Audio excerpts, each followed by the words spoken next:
Okay, welcome to this session. My name is Diane Parton, and I will be serving as the host, meaning that I'll be helping behind the scenes.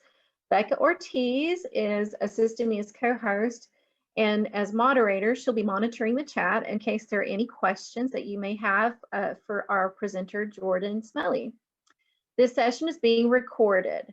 If you would like to keep your anonymity in the recording, please turn off your camera and change your Zoom name. Before we begin, I'd like to make a few quick housekeeping announcements before turning it over to the speakers.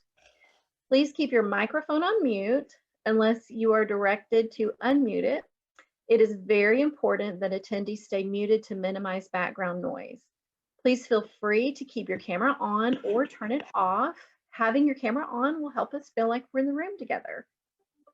If you have questions about the presentation, please enter those in the chat box. And Becca will be monitoring those and present them to Jordan. If you have a question during the Q&A session, please come off mute, and the moderator will keep an eye on the chat and direct the questions to the presenter at the end of his presentation. After the session, please visit this session's profile under the All Sessions to fill out the session survey on the right-hand side of the page. We really appreciate your feedback about these sessions. And remember that after the session ends, the Zoom meeting will close and you will go back to the Attendee Hub to attend your next session. You received the link to the Attendee Hub via the email this morning, and it may also still be open in your browser. Without any further ado, I'd like to turn this over to our presenter, Jordan Smelley. Thank you. So for those of you who don't know, my name is Jordan Smelley. I'm a mental health peer specialist here in Texas, but I also have intellectual and developmental disabilities due to a genetic syndrome called Chung-Jensen syndrome. So with that being said, I'll share my screen and get started.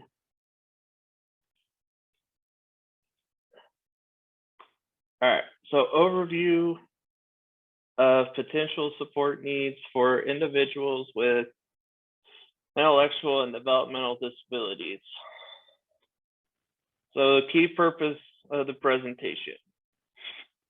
So for the purpose of this presentation, IDD will stand for individuals with intellectual and developmental disabilities with or without co-occurring mental health and or substance use diagnosis.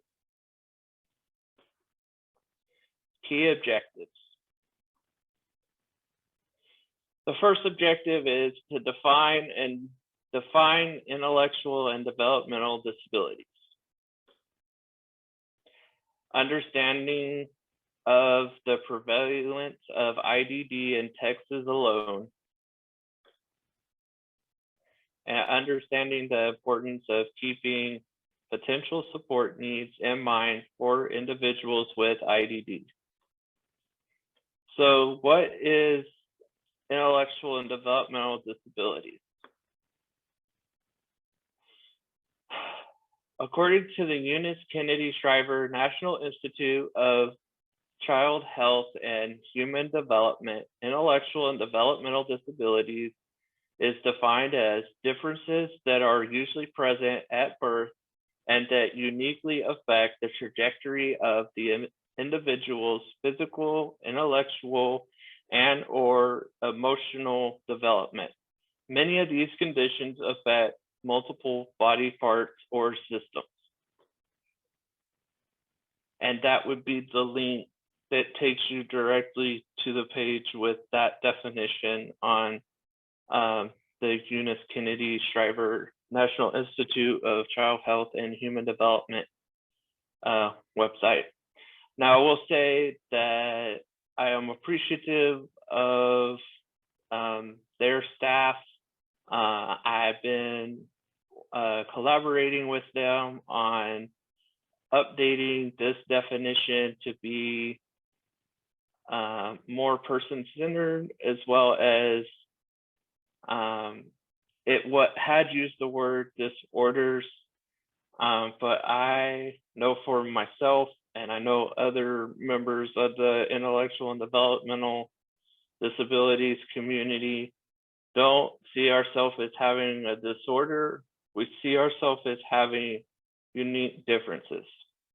So this was a major accomplishment, and I'm appreciative of the National Eunice Kennedy Shriver National Institute of Child Health and Human Development for having the open mind and willingness to update their definition. So what is the prevalence of IDD in Texas?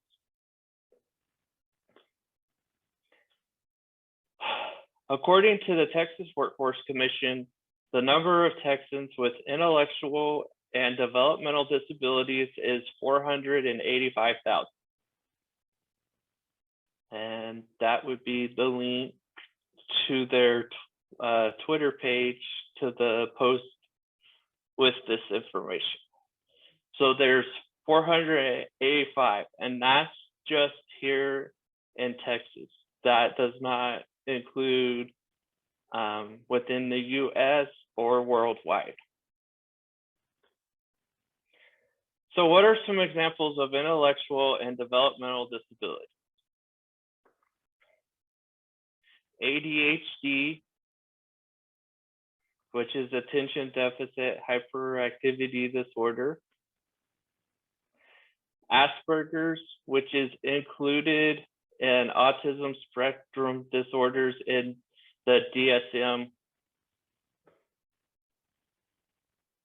Autism spectrum disorders, there's still a community within the autism community. There's a group that keep, from my understanding, Asperger's separate from autism. So they don't feel that Asperger's is part of autism. Cerebral palsy, Charcot-Marie-Tooth, Chang-Jansen syndrome, which is what I have, Down syndrome, dysgraphia, dyslexia, and for those of you that aren't sure, the difference between those two is dyslexia is more about the ability to read words and the letters get mixed up sometimes, and then dysgraphia has more to do with spelling. Intellectual disability, Fragile X syndrome, which means that your gender chromosome is XXY instead of just XX or XY. Juvenile diabetes, Lou Gehrig's disease, also known as ALS, Mowat-Wilson syndrome, muscular dystrophy, Prader-Willi syndrome, spina bifida, Tourette syndrome, and then written expression disorder, which I know might sound like something that's made up, but it is an actual disorder. Written expression disorder, people who have written expression disorder struggle to put their ideas into writing. They also make frequent mistakes in grammar and punctuation. Then the important thing to keep in mind about those who have written expression disorder is written expression disorder often co-occurs with other learning challenges. Two of the most common are dyslexia and ADHD. And another very important thing to understand about written expression disorder is people don't outgrow written expression disorder. It's lifelong, and it is caused by differences in the brain.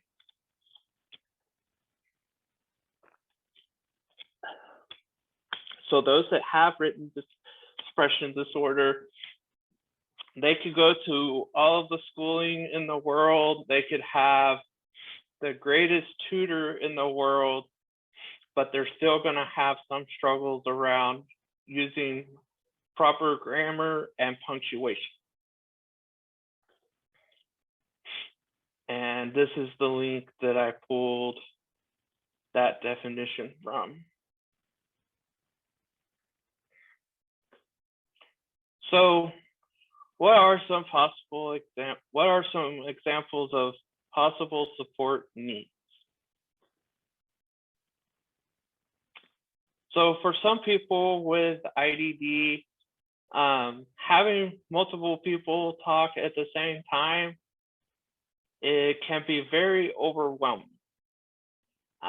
For myself, this is one of the support needs I have, because what happens for me and for some other individuals with IDD is when more than one person at a time starts talking, it can overwhelm us to the point that our body actually goes into what's called fight or flight mode. And when you're in fight or flight mode, you're not really able to process information. This is where people, you might see them interrupt with anger, or they might just disappear if you're in an online meeting. So please keep in mind that for some people with IDD, they can only handle hearing one person talk at a time. Another possible support need is only one subject matter presented at a time. This is ironically another one of my support needs, and what this looks like is for me, when I go through things or I'm in a training, I have to have one idea presented at a time, and then I need a verbal and or visual cue, visual cue that we're changing subject. Because again, for some people like myself who have IDD, if you're jumping from topic to topic, some of us have processing struggles like myself. And so it's hard for us to process one topic, especially if it's extremely new to us, but trying to jump topics, it again can be very overwhelming to us, to the point that we're in flight or fight mode, we're overstimulated, we're trying to figure out if we are really safe. And so, if you're trying to present multiple topics and someone is there that has intellectual and or developmental disabilities, and they're not really able to handle multiple topics, then they're not going to get the point you're trying to make or what you're trying to teach, because while you're jumping topics, they're in their brain just trying to figure out whether or not they're safe. So use of visual aids. So for some people with IDD, just trying to tell them how to do something, or instructions. If you're the verbal, it's not really going to work that well. So some examples of visual aids could be a diagram. It could be written instructions, or it could be a worksheet, a video. We'll get more into visual aids here in a minute. Copies of notes. So for some people with IDD, and this is especially true for me, it's hard enough for me when I'm in a training, or when I was in school, it was hard enough to pay attention to the instructor. And trying to write notes was extremely overwhelming for me at times, partly because I also have written expression disorder. And so it'd be like, I'm trying to take notes, but at the same time, pay attention to what's being said, and it can be overwhelming. And so, by having access to a copy of someone's notes, or if it's a presentation slide or a PowerPoint presentation, having a copy of the PowerPoint slides really helps support us, because then we either will have access to classmates' notes. So if we missed something that we felt was a very important thing for us to remember, we actually have it written down. Or if it was a PowerPoint presentation, we actually have a copy of the PowerPoint slides to go back and reference. And if we missed something that was on a slide, it's okay, because we know we already have it. And so if there was something we didn't have enough time to jot down, our anxiety doesn't get as triggered if we have a copy of the slide, because then we know, well, okay, it's okay that the instructor or trainer has moved on, because I have a copy of the slides, and I can just go back and write down what I missed. And again, we just talked about this, copies of slides used in a presentation, along with a recording of the presentation, so notes can be made on hard copy of slides if needed. So along with having a copy of notes, or a copy of the PowerPoint slides, for some individuals with IDD, including myself, having a copy of a recording of the presentation is also helpful, because again, we won't feel as under pressure or anxious about writing something down, because we know we can go back and watch the recording again. And if there was something that we missed, it's okay, because it's recorded and we can go back and review it. Ability to record lectures. And for some people with IDD, visual recordings are better, and for others, the audio recording is better. It just really kind of depends on the person.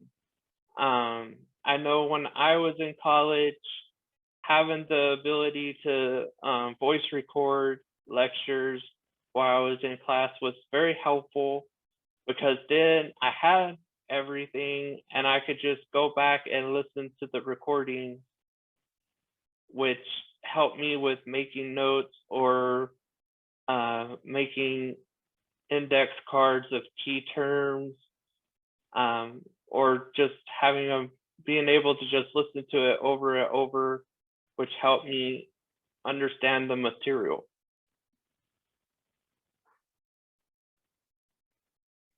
Communication assistance. So for some people with IDD, some people are what is called nonverbal, meaning that they really don't have the ability to speak, but that doesn't mean that they are unable to communicate at all. And that's something that is very important for those of you that are here to understand.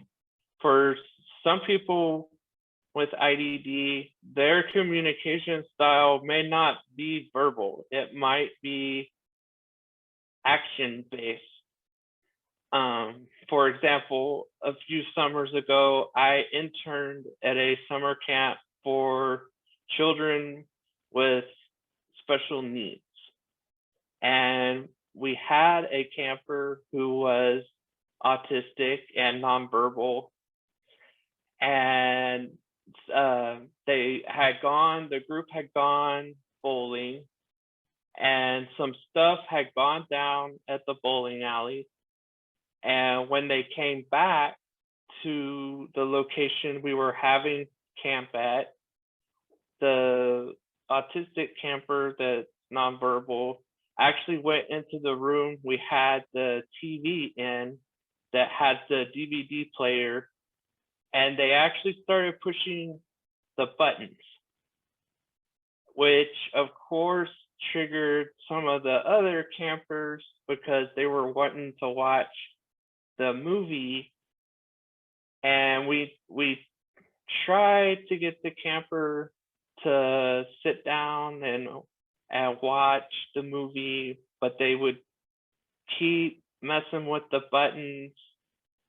And so, ironically, shortly after we kind of pulled them out of the room because they wouldn't stop messing with the buttons, their ride showed up, their guardian. And we learned from the guardian that the way this particular camper tries to communicate that they don't feel in control or they're not feeling safe is they actually take control over something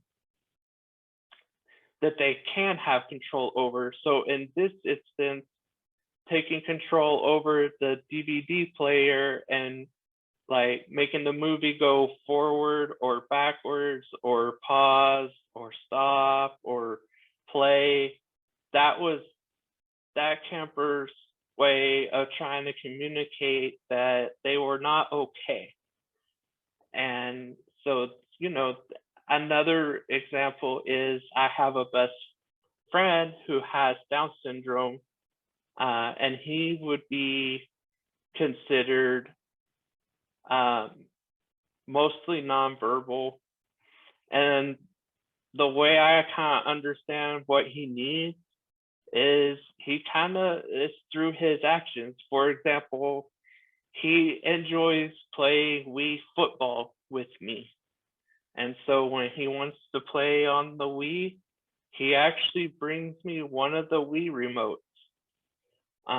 When he's ready to eat lunch or dinner, as ridiculous as this may sound, he'll actually flap his arms like a chicken wings to communicate that he is hungry and wants to eat either lunch if it's lunchtime or dinner if it's around dinner time.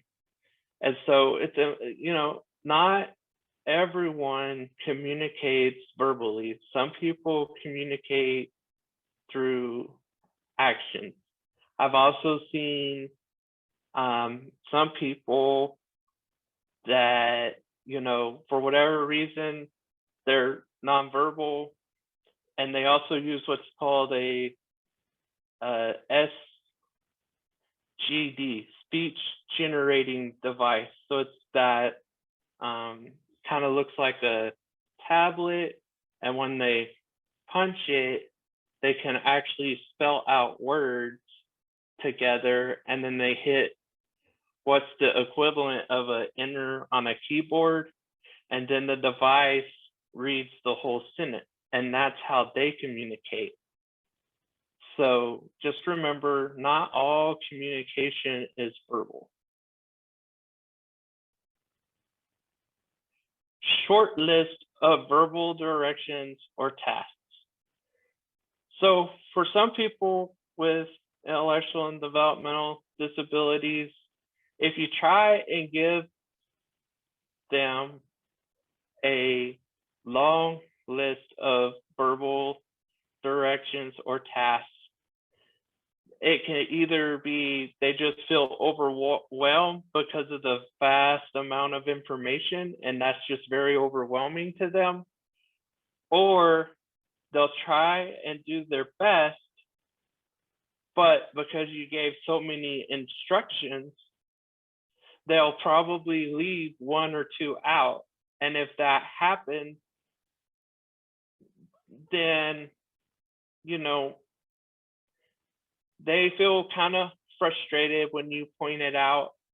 And then it's kind of important, if you're noticing that you're giving kind of a lengthy list of directions, and it appears the individual is having a hard time with remembering every single step, that is probably a very good sign that they have a support need of a short list of verbal directions or tasks. And then for other individuals with IDD, myself included on this one in particularly, written list of directions or tasks is really the best way to support us, because again, we do our best to listen and we do our best to complete the directions or tasks, but if they aren't written down, then there's a chance we'll forget about them. And then sometimes that'll lead to individuals that gave us those tasks or directions getting frustrated with us because we forgot something. And then of course, that leads to us feeling frustrated because we forgot something. And so, sometimes having a written list of directions or tasks is a support need. All right, my first example of what a visual aid could look like. This is actually one of the visual aids I was given to help me at my current job, which is a mental health peer specialist. So it's the steps to problem solving handout. So the diagram goes like this. First you define the problem, then you list all available options, good or bad, just whatever options you can think of. Then consider the consequences of each option. Then you choose the best option and act on it. And then, of course, you evaluate the outcome. And the way that looks is like this. So step one, what is the problem? So you would write down the problem. And then step two, list all your options. So for example, let's say the problem was, I'll use an example of me. So one problem I had was my job was not understanding that I have to have one subject presented at a time. And then when it's time to switch to another subject, I need a verbal and or visual cue so that I understand we've completed this subject. Now we're on to the next one, because that really helps me not feel overwhelmed. So the problem is my job not understanding I need one subject presented at a time. So list all your options. So of course, one option could be I could just quit my job. I could yell at my boss about not feeling supported. I could yell at my coworkers. I could, take a minute and calmly explain to my job that, for me, because of my processing issues, it's really important that I have one subject presented at a time, and that when it's time to move on from that subject, if it's during a training and it's like the same training, same day, then I need a visual or verbal cue so that I understand we've gone from this subject to the next one. So that way I'm not processing it as we're jumping around on topics or subjects, which then would trigger me and I would feel overwhelmed. And then I'm not able to process. And when I can't process, I'm not learning anything you're trying to teach me. And it just creates a huge ordeal. So then after you list all your options, you consider the consequences. And there's something called expected behaviors for that environment and unexpected behaviors for that environment. So expected behavior for my job would be calmly letting them know that, I really need one subject presented to me at a time. And when we're done with that subject and we're going to move on to another one and it's in the same training, I need a visual and or audible cue so that others able to understand we're switching gears, basically, so that I don't feel overwhelmed. And the next column is other people had this thought. So this would be, so I just advocated for my support need.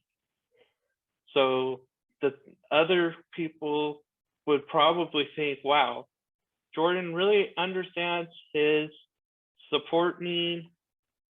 He's communicated with us what he needs. And now we need to decide how we can support him. And then the next column, of course, is other people felt this way. So of course they kind of felt impressed that I was able to communicate very specifically what I needed. And then of course what happened is they took into consideration of my support need of one subject at a time is what I need. And when we switch subjects in the same training, I need a visual or audible cue. And so they try their best to do that now. And then of course, I felt ending up pretty good about myself, because it was like, even though they did something that was very triggering to me, I was able to advocate in a manner that they listened and they were willing to do their best to support me. And then you have the unexpected behaviors for that environment. So let's say this might be, I could yell at my job about them not supporting me how I need with just the one subject at a time. So if I was just like yelling at my boss and saying very inappropriate words to them, then the thought they would probably have is, Jordan's done lost his mind. Or, you know, maybe we made a mistake hiring him because they knew about my disabilities because I disclosed on my first day. And so they might think, well, maybe we ended up making a mistake because he's not as mature as we thought he would be. And then, of course, if I'm yelling at them and saying bad things, they probably feel uncomfortable or frustrated or angry, or like, I don't have to deal with this. And so what would probably happen is I would probably lose my job, more than likely. And then I would feel really bad about that, because it's like I was trying to get support, but yet I wasn't able to do it in a way where they understand all I was looking for is support. And so you kind of map out which, if the option is expected or unexpected, and then now you're at step 4, which is choose an option that will have the best outcome. So of course, in case y'all haven't figured out, of course I chose the just calmly explain to my job my support need around one subject at a time, please. And if we're gonna go to another subject in the same training, to try and have a visual or audible cue so that I'm not processing it as jumping around topics, and which triggers me, and then I'm overwhelmed and I'm not gonna learn what you want me to or need me to learn. And of course, the evaluation of how that choice worked out for me, it worked out great, because my job was understanding. They kind of asked, well, how can we support you? And it was basically a combination of, please, just one topic at a time, and please, no more than one person talking at a time, and let's finish the subject before moving on to the next one, because bouncing around is overwhelming to me. And, you know, I feel that my work felt impressed and willing to support me, because I was able to stay calm and explain my support needs without being demanding. And I ended up feeling really good, because now when I go to trainings, I'm not getting overwhelmed as often. Like actually almost never now that I've actually taken the time to speak up and let them know my support need. They've been able to kind of rearrange how they do our trainings to where it's not so overwhelming to me. And of course, it was a good decision. And then what did I learn? I learned that if I calmly advocate for my support need, then my employer or whoever it is I'm advocating to is probably going to be more willing to do the best they can to support me.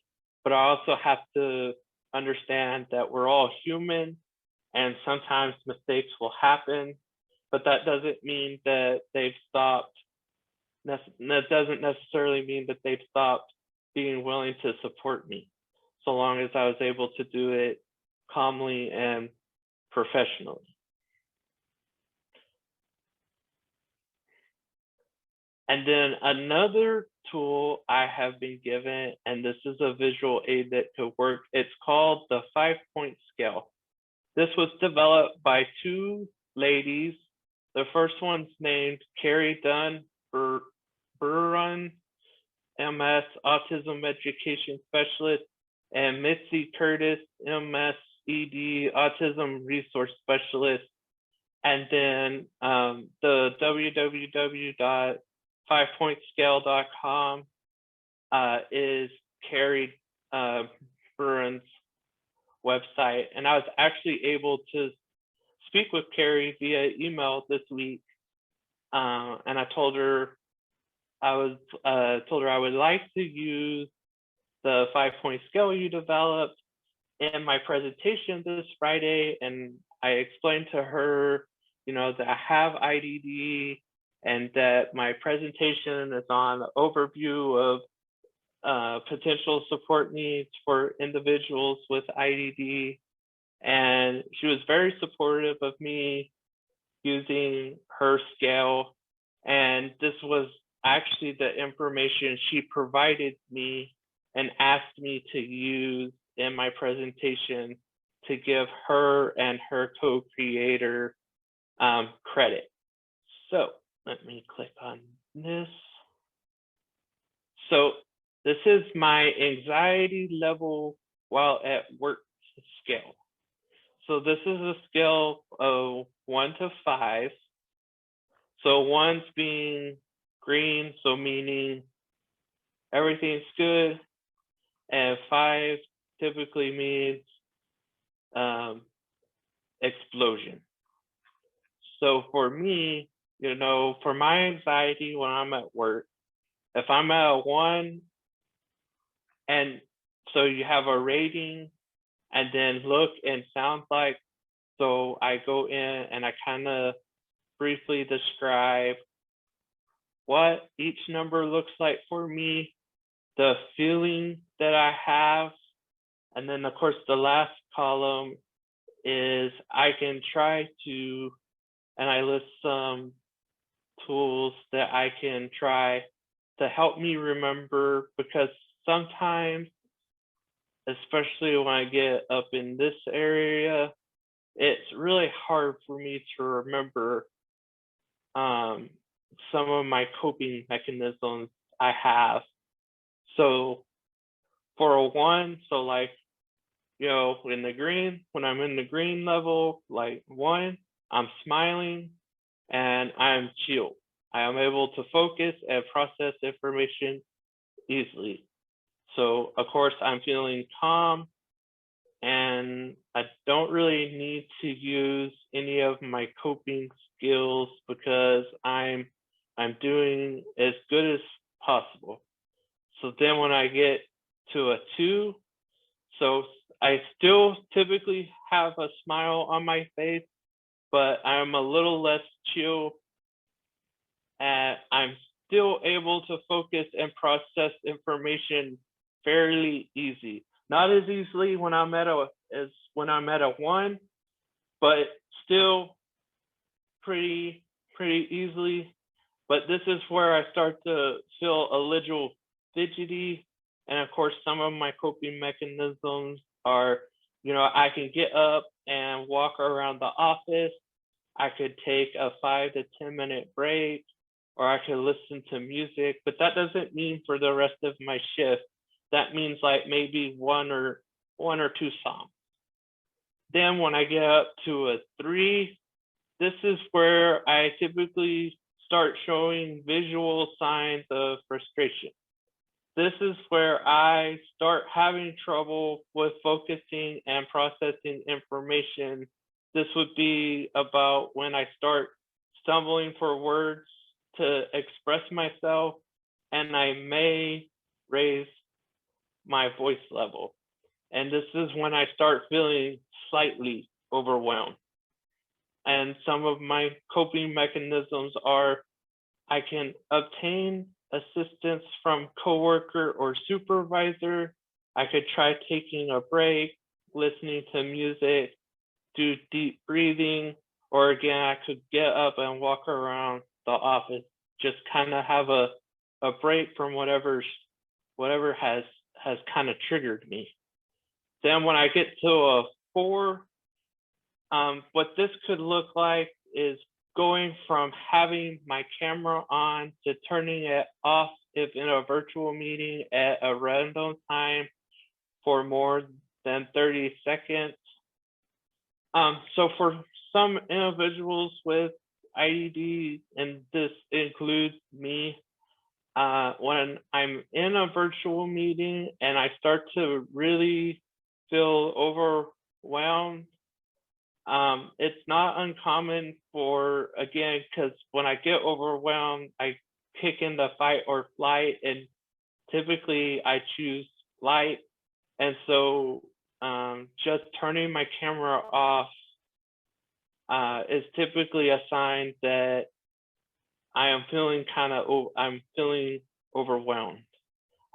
This is also where I'm unable to focus or process information.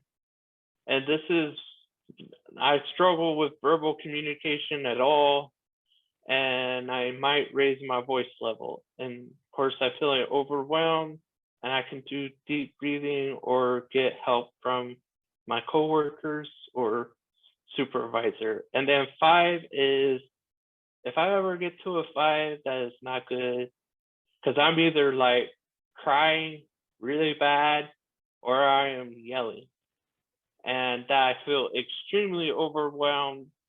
And when I get to this point, I probably need to be calling one of my supports so that they can help me get to a 4 or lower, or attempt to try and speak with my supervisor privately.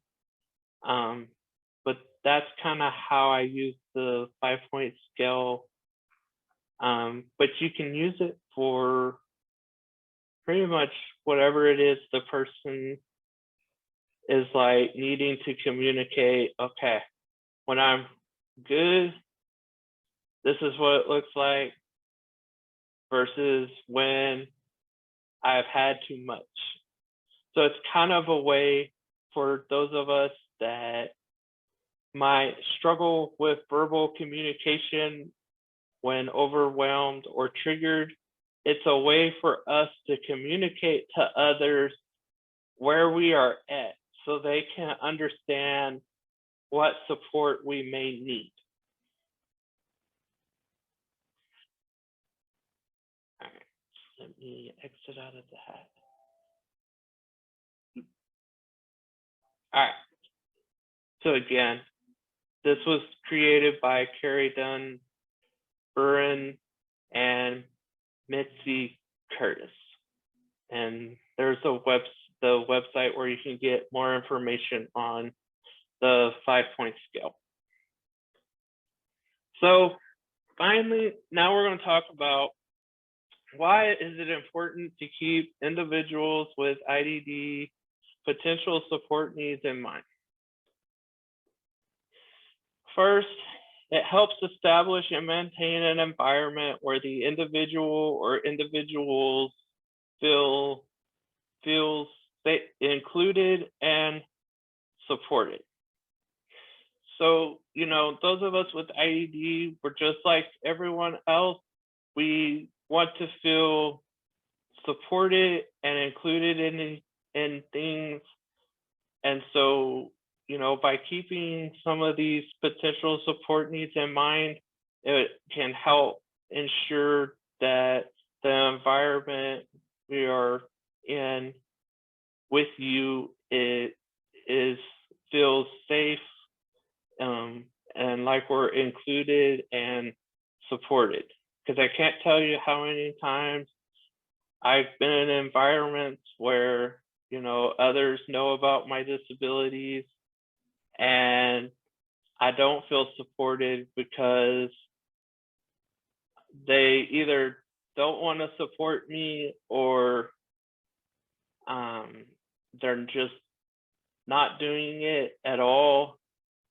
One example I could give is some places that I go to play volleyball, sometimes I'll go, and when I play, there are times that people actually, when I play like setter or front row, they'll actually keep the ball away from me. And I actually wear leg braces, so I do have a little bit of a mobility issue, but not enough that I can't play. But there are times that I'll go, and instead of giving me the opportunity to set or hit the ball over, they always pass it to everyone else on the team. And when that happens, I definitely don't feel included or supported. And that's not fair, because just because I have, leg braces doesn't mean I should be treated differently. It doesn't mean that I should be excluded. And that goes for anyone with IDD. We don't deserve to be excluded or treated differently just because we might have some unique differences. Number 2, it decreases the chance of the individual's sensory system being overwhelmed, which can lead to a major increase in their anxiety level. So we've kind of touched on this throughout my presentation, and I can't stress enough to those of you that have attended that, for some individuals with IDD, and I'm kind of speaking about myself at the moment, when our anxiety increases, it's very draining on me. When my anxiety level gets super high, like if I'm always at a 5, I can't function. I just can't. It's too draining. I just cannot function if I'm constantly at a 5, because it just drains me. And no one really deserves to always have their anxiety triggered to the point that they're having a major anxiety episode. It provides, number 3, provides the individual or individuals the opportunity to realize they can accomplish anything they put their mind to. So, back when I first started my recovery for IDD, which was roughly 6.5 years ago, I never saw myself presenting like I am today. I didn't see myself being able to have a job. I didn't see myself being able to have friends that genuinely cared about me. I didn't really see the potential, but as I started getting the supports that I really needed, I started to realize that, I can really do anything I put my mind to. I was able to get certified as a mental health peer specialist. I was able to get the accommodations I needed in order to pass that exam. I actually serve on Texas Health and Human Services Behavioral Health Advisory Committee, and within my first year of serving, I actually am also the co-chair of the BHAC. And so it's like, as I got the supports that I really needed, it became clearer and clearer that I really can do anything I put my mind to, even though I do have struggles with processing information. I do sometimes struggle with written communication, or I struggle with the grammar or punctuation or spelling. But even though I have all these struggles, when I have the support I need, I feel pretty invincible, to be honest, and like, you know, anything's possible. Number 4, it helps support the individual or individuals in their recovery. And I kind of just touched on this. So, you know, I know recovery is typically thought of as either you're physically recovering from something, or you're recovering from a mental health crisis, or you're recovering from a substance use disorder. But people with IDD can actually recover too. And I'm actually kind of proof of that. And number 5, you know, keeping the potential support needs in mind for individuals with IDD can reduce the possibility of traumatizing and or re-traumatizing the individual or individuals. I can't really count on my hands the amount of times I have seen other individuals with IDD traumatized or re-traumatized because of the way they were treated, as well as myself. There have been times I've been traumatized or re-traumatized just because people don't want to support me. They don't want to take into consideration that, you know, yes, I'm different, but if I'm given the proper support, then I can participate just like you. I might do it a little differently, but I shouldn't, and other individuals with IDD shouldn't be constantly reminded about our differences. We should be reminded about our strengths. And with that, I will take questions as soon as I stop my screen share.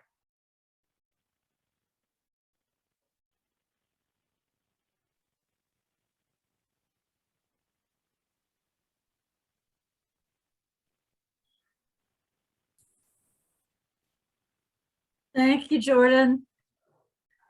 I'm Liz, and I'm really glad I came to hear your presentation. I have a question. I also know you, and I'm really proud of you to be here today.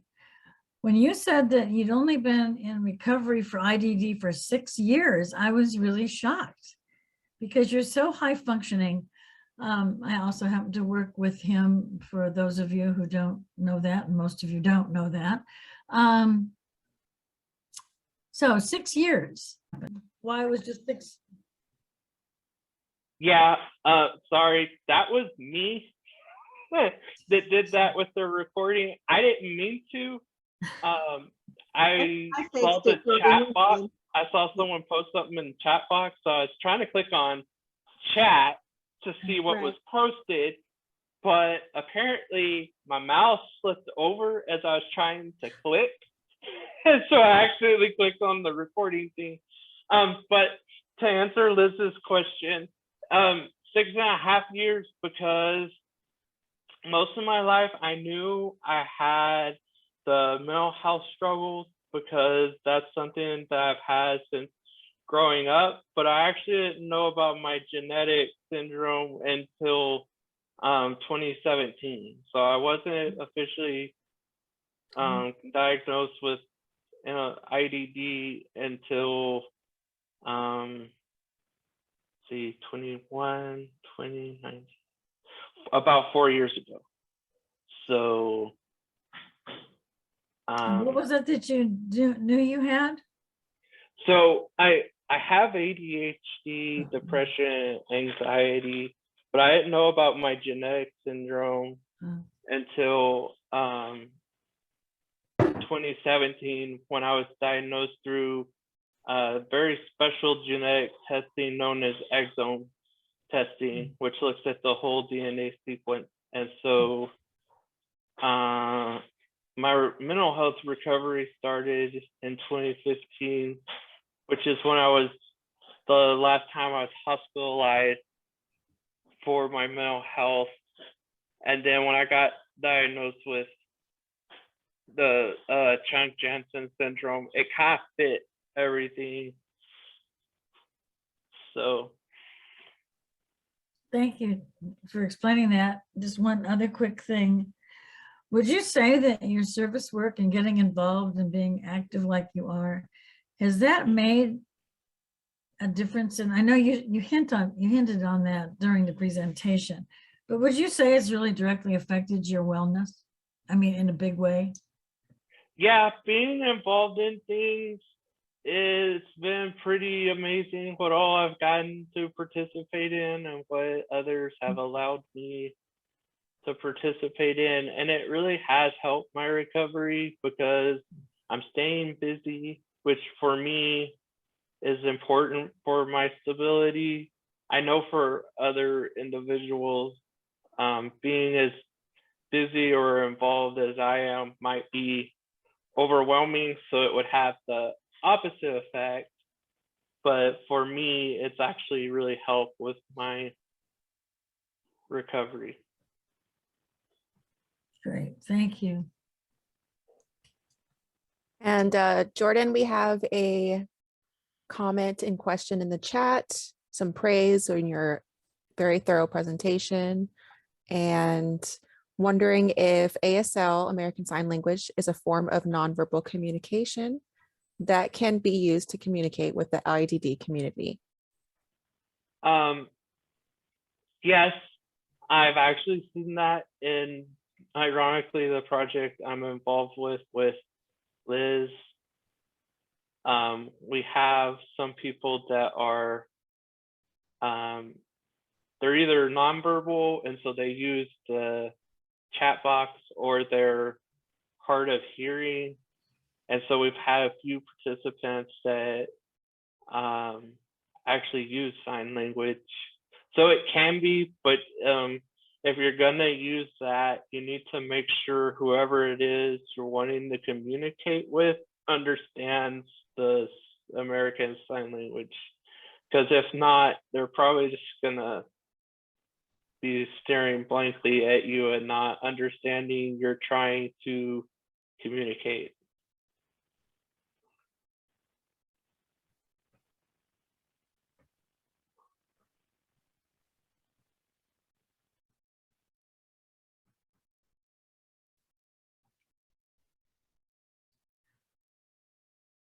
Gordon, I said Gordon, I meant Jordan. Flash Gordon, you're just a superhero to me. That's why I said. I just want to ask you, would you do a shameless plug for T for T and talk about, since it's a training for people with IDD? Yeah, I Or do you that. think, I see our director's on, I wonder if she's hearing it and if she wants to talk about it. Because, you know, you started off as just being like a friend of the, you know, and then now you've become a part of it because you're so awesome, right? So. Well, I'm so excited about what you just did, Jordan, in this presentation, and I'm so glad you have so many people listening in. And I would defer to you as to what you feel like doing.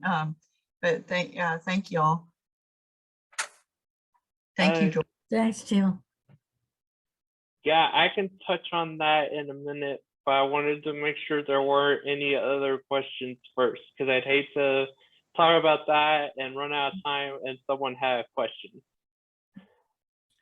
I was just wondering what kind of education you had, because you seem so well educated. I love hearing your your presentation. So what kind of classes did you take when you were younger?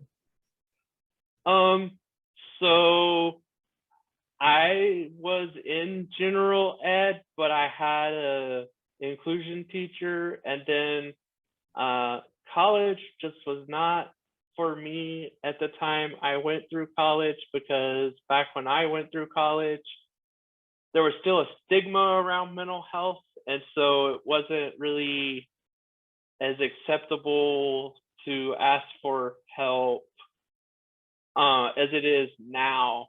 And so, I mean, I kind of gone through workshops, and then of course, for the certification I hold, we have a training, but I've kind of just learned things on my own. And then I currently, so like the 2 visual aid documents I got those from a lady named Fran Templeton, who is at Fort Worth, and her company name is Neurodiversity Services, I believe.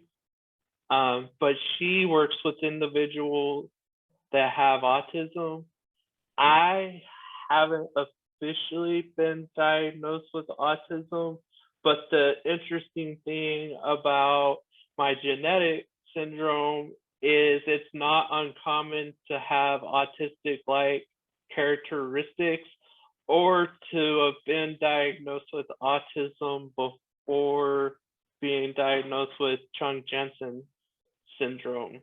And so it's kind of more of, I kind of learned on my own, / I went through the required state training, because I held something called Peer Recovery Support Specialist first, PRSS, and then, as some of you know, we had House Bill 1486, which made peer support Medicaid billable.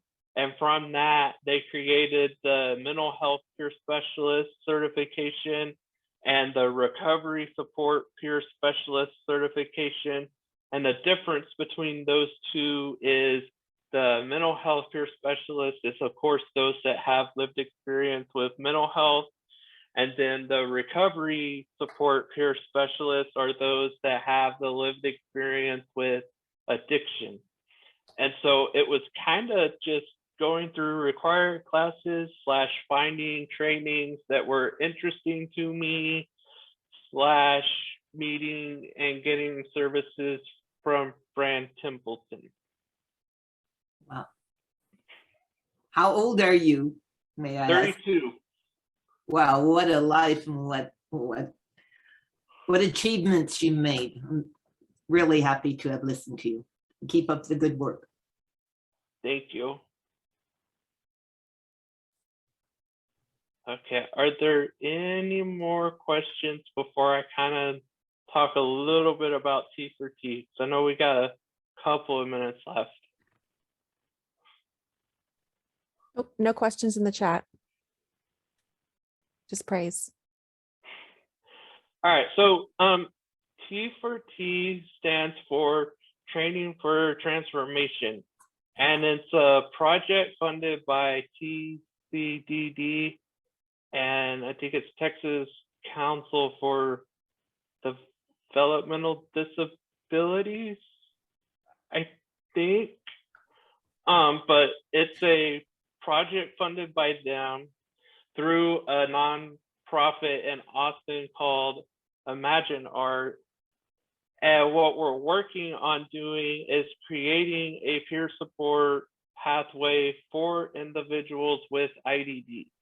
And it's currently working out to look like more of a group-based peer support than one-on-one, but we still potentially will have something called channels for self-advocacy, or UBU, which is for an individual with IDD who might want some support with attending their annual meeting where they talk about their services.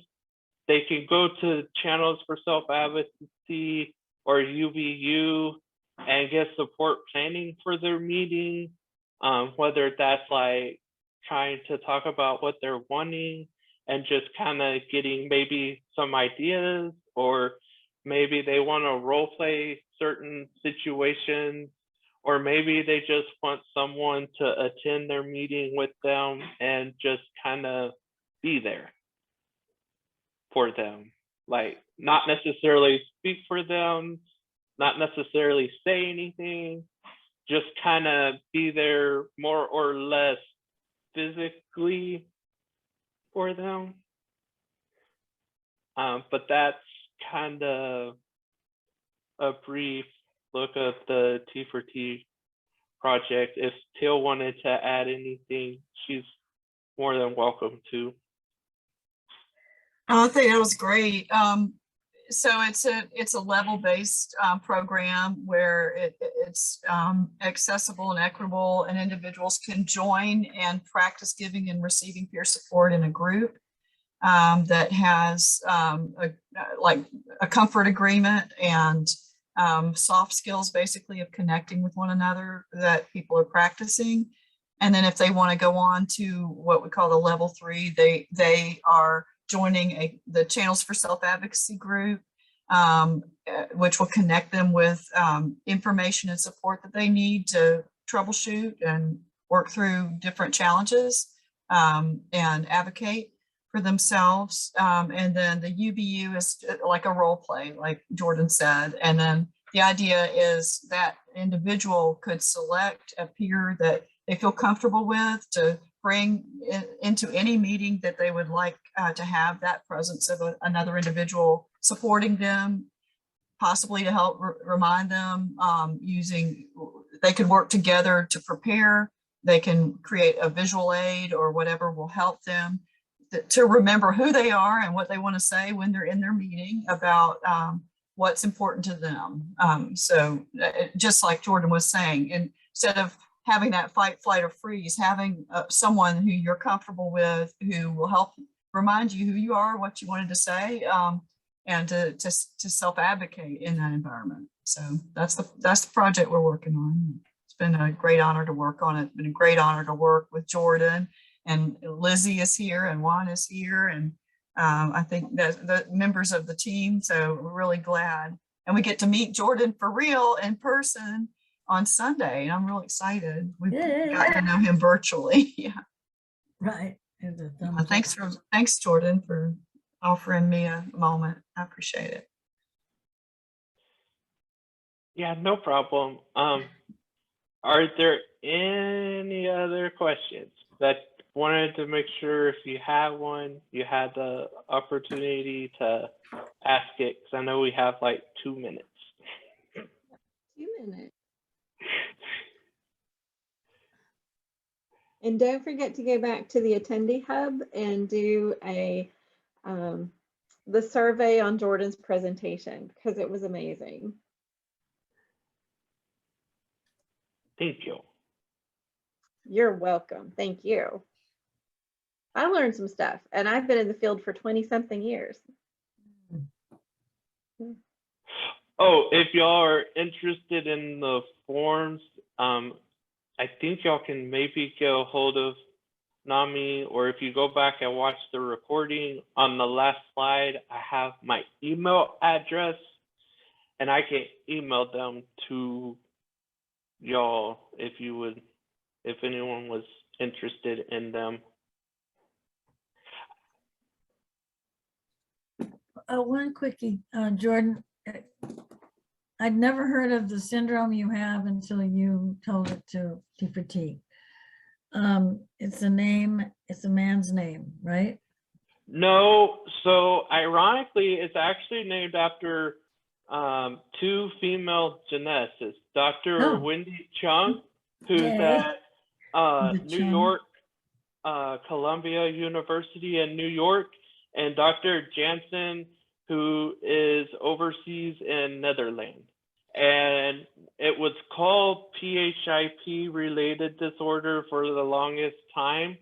But then members within the Facebook group that I'm in for this syndrome got together and advocated for it to be named Chung Jansen in honor of Dr. Chung and Dr. Jansen, and that got accepted. So that's You did why that it's too? Yeah. Chung Jansen syndrome. Chung So it's technically Chung and then hyphen Jansen because Jansen. it's two doctors, two And geneticists. I know they run out of time. In a thumbnail thing, wow, what is it again? How does it affect you?